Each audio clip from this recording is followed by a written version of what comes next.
be the final straw for you that proves that Putin is really not ready to end this war with Ukraine? There's no final straw. Sometimes you have to let it fight out. And they're fighting it out. And it's been a tough war for Putin. He's lost a lot of soldiers, maybe 1 million. That's a lot of soldiers. And it's been tough for Ukraine. It's been tough for both. Sometimes you have to let it, just get bought out. We have, I've settled 8 wars. I thought that one would be easier than some of the ones we settled. And by the way, we got 3 hostages back. We took dead hostages, but I don't know what you'd call them. I spoke to the parents. We got Nutra, from New York and from the United States. And I spoke to his parents, and they're thrilled in one sense, but in another sense, obviously, it's not too great. But we're very happy to have done it. We got 3 bodies back today that they found, and we're looking for the remainder of the bodies.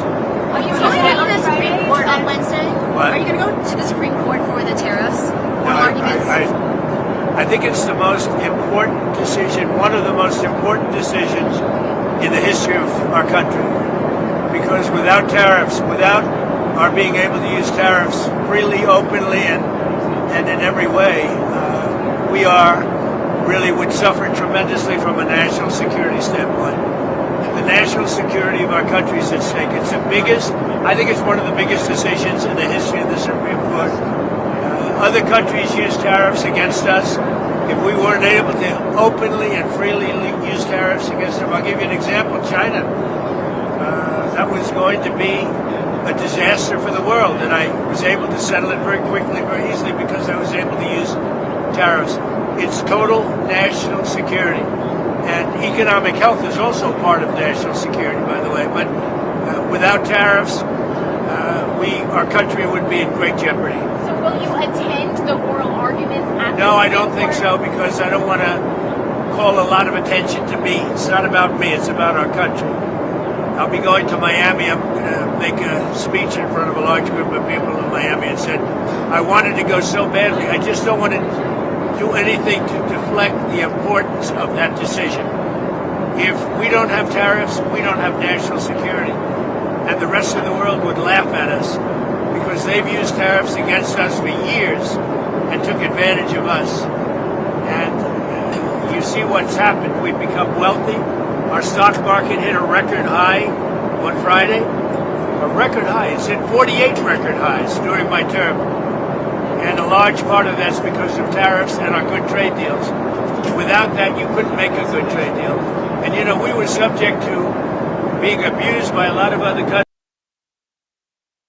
Years, not anymore. Tariffs have brought us tremendous national security. Venezuela.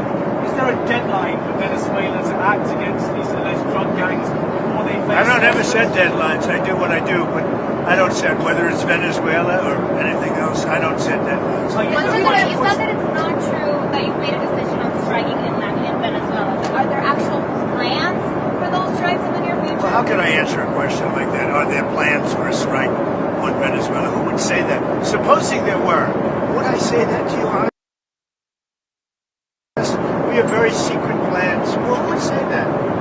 What kind of a question is it? Look, we'll see what happens with Venezuela. Venezuela sent us thousands and thousands, hundreds of thousands of people from prisons, from mental institutions, drug addicts, and so did other countries. That's the bad. Other countries did it too, because we were run by very stupid people, very, very stupid people. Biden was the worst president in the history of our country by far. We had open borders, and many countries, the Congo, many countries, they sent their prisoners. They sent prisoners, they sent drug dealers, they sent drug addicts, they sent anybody that they didn't want. They sent them through our country. And Venezuela was one of the worst abusers. So saying that the way that this shutdown ends is if you directly engage and negotiate a deal on extending these ACA subsidies. Is that something all we you're have to do is open up the country. We voted 14 times to open the country. We have voted.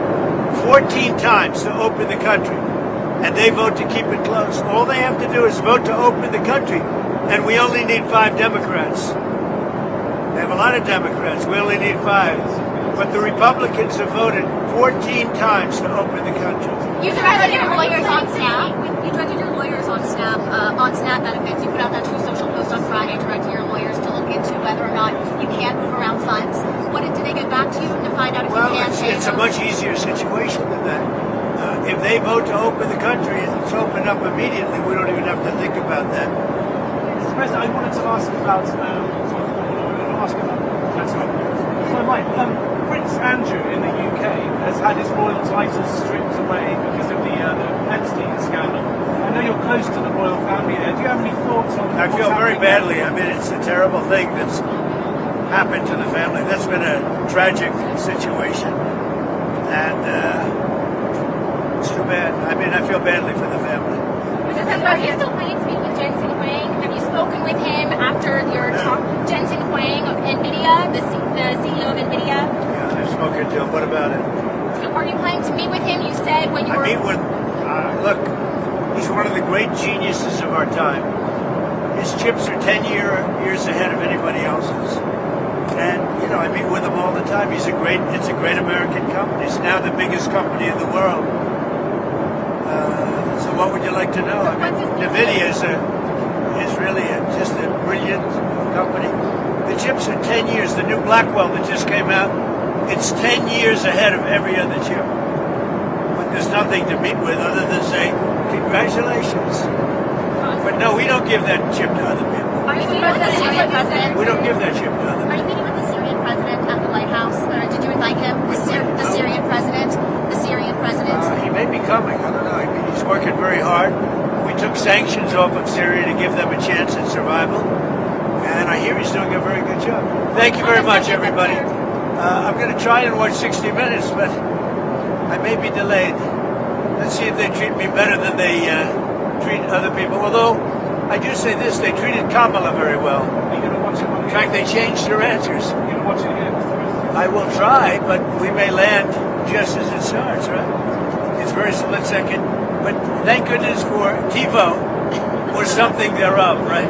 TiVo. You're a big fan, right? We love TiVo. We love TiVo.